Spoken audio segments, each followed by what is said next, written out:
Outer space, our little blue planet Earth. The landmass we call Europe. Zoomed in, it's covered in mountains and plains and beaches and hills. People have been dividing the land for hundreds of years, and today this is where those borders lie. Each country has its own language, culture, and symbolism. One symbol that is unique to each country is its flag. Here are those countries with their flags. Let's take a closer look at just a few of the flags and how they came to be. First, let's travel to the United Kingdom. The United Kingdom was originally several different kingdoms: the Kingdom of England, the Kingdom of Ireland, the Kingdom of Scotland, and the Kingdom of Wales, which was a principality of England. The flag, known as the Union Jack or Union Flag, came about when King James VI of Scotland inherited the English and Irish thrones in 1603, and he became King James I. Yeah, the monarchy is kind of confusing. But with him, the three kingdoms of England, Ireland, and Scotland were united, but they remained separate states. King James decided to create a new flag to represent the peaceful union, so he mixed the flags of those areas together. The flag of England was called St. George's Cross, which is a red cross on a white background. The flag of Scotland was St. Andrew's Cross, which is a white X on a blue background. And that was then combined with the flag of Ireland, which was the St. Patrick Cross, and that was a red X on a white background. The Welsh flag with a dragon was not included. In 1916, Ireland changed its flag to green, white, and orange vertical stripes to show peace, which is what the white stands for, between Catholics, which is green, and Protestants, which is orange. Now let's go east to Denmark. This flag is called Danabrog. The color is Danabrog red with a white cross. This was originally a Crusades flag.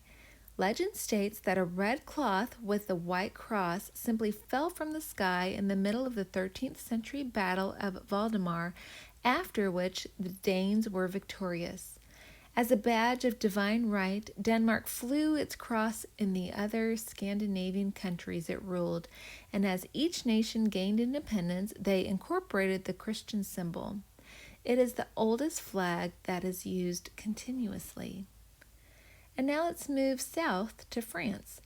The French flag was originally white, which stood for purity. In the presence of the king, it had fleur-de-lis on it.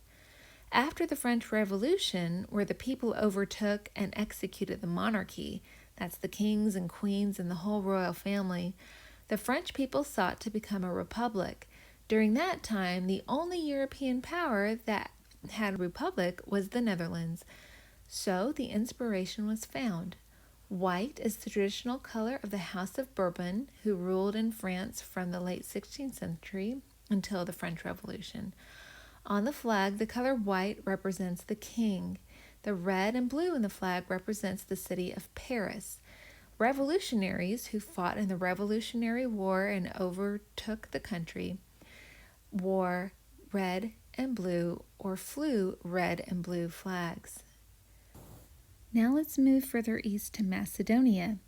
In 1992, which was only about 18 and a half years ago, Macedonia declared its independence from Yugoslavia and created a flag using the Vergina sun, which is a symbol that had been discovered in Agae in northern Greece, the first capital and burial ground of the ancient kings of Macedon. Greece forced Macedonia to change the design because they felt the symbol was special to Greece. In 1995, the flag was redesigned using an 8-pointed sun that we see today. Everyone was upset, so both flags were flown at the same time for several years. In 2015, the sun with 8 rays became the apple emoji flag for the country, and in 2018, it became the single official flag of Macedonia. Red and yellow have always been considered the main colors representing Macedonia, probably because of the colors of the historical coat of arms of Macedonia. And the 8-rayed sun represents the new sun of liberty, which is sung about in the national anthem. This is the artist Andy Warhol. He was born Andrew Warhol Jr. in Pittsburgh, Pennsylvania. He was an illustrator and got his big break when he was asked to illustrate an article in Glamour magazine. Here are some of those pictures. He dropped the A from the end of his name when the credits read Drawings by Andrew Warhol. He found people liked his spin on drawing popular items, and thus his new style, pop art, was born. He painted 300 different paintings. Some of his most famous pieces of work are repeated prints, such as his Campbell's soup cans. He also drew very famous people, and one of the most popular ones is of Marilyn Monroe, a movie star. You'll notice they're all exact copies of each other, but with different colors. A few of the pictures are almost true to color, while others are not realistic human skin tones at all. Here is Queen Elizabeth II as a young woman, done in a similar style. Although he lived in New York, Andy Warhol had friends from all over the world. In this print, he reimagined the flag of the United Kingdom in several different colors. Today, we are going to create prints of European flags in a similar style. The first step is to get your ruler and pencil and your 12 by 18-inch white paper. Place it horizontally in front of you and line the 0 of your ruler up to the left edge of the page. Count 6 inches and draw a little tick mark. Count 6 more inches, which would put you at the 12-inch mark, and draw a little tick mark there. Slide your ruler down to the bottom of the paper and measure again, lining up with the zeros and drawing the little marks. You should have 4 marks on your paper. Take your ruler and use it to draw a straight line between the tick marks.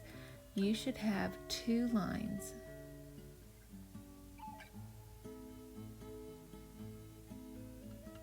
Now turn the paper and line up the 0 on the left edge of the paper, and this time count 4 inches, then 8 inches.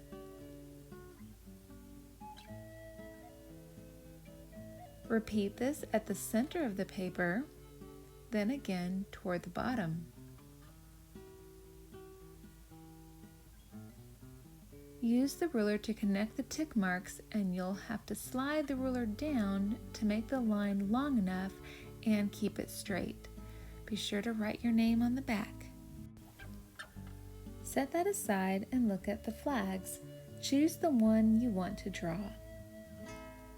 Using a pencil, draw the flag on your 6-inch by 4-inch paper.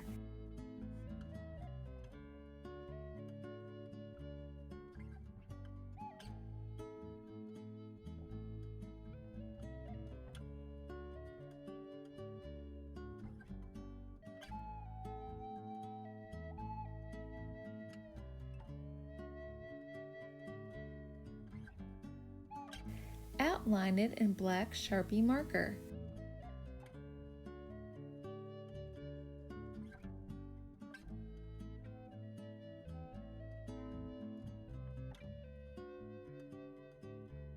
Flip the paper over and you should be able to see the Sharpie lines. Feel free to go ahead and outline in Sharpie the back of any of the bits that are tricky so that it'll be easier for you to see.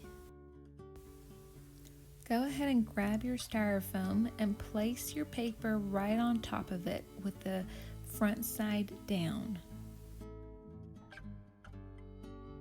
Carefully tape the top edge of the paper to the top edge of your styrofoam rectangle.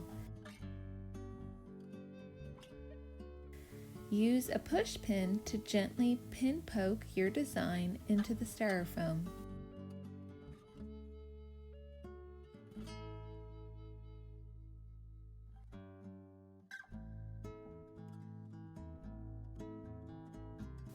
Remove the paper, then use a pencil to draw out the flag design. It will look backwards, but we will be printing this, so it will be the correct way when you print. Don't forget to write your name on the back with a Sharpie or with your pencil. Also, you can't erase this. Once you have drawn into the styrofoam, you can't undraw it, so be very careful.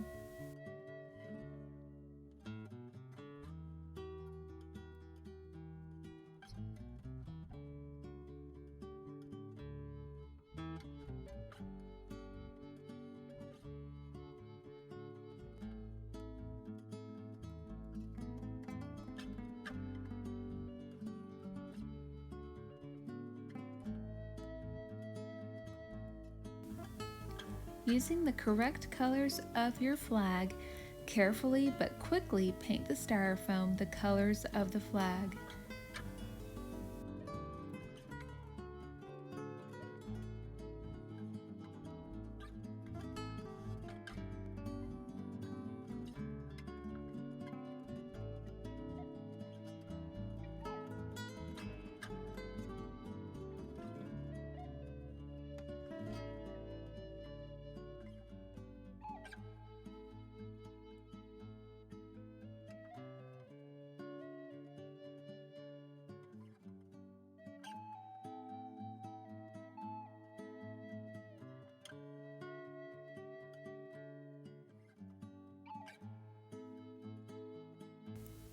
Get your white cardstock and use a Sharpie to write the name of your chosen country along the bottom quarter of the paper.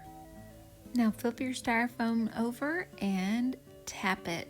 Apply a lot of pressure and dance your fingers.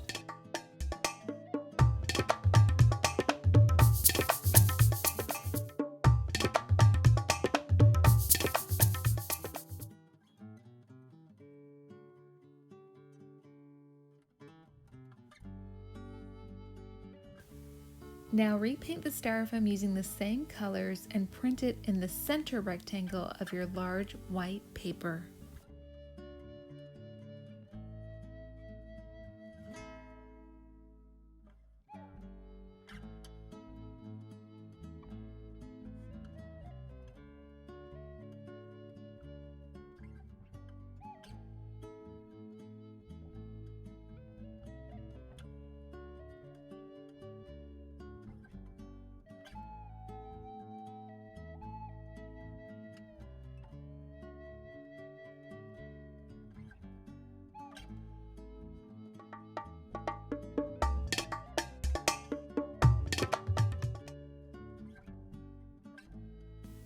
For each print after this, you're going to switch up your colors, so make sure that you rinse your styrofoam and dry it really well, or your next print will be messy.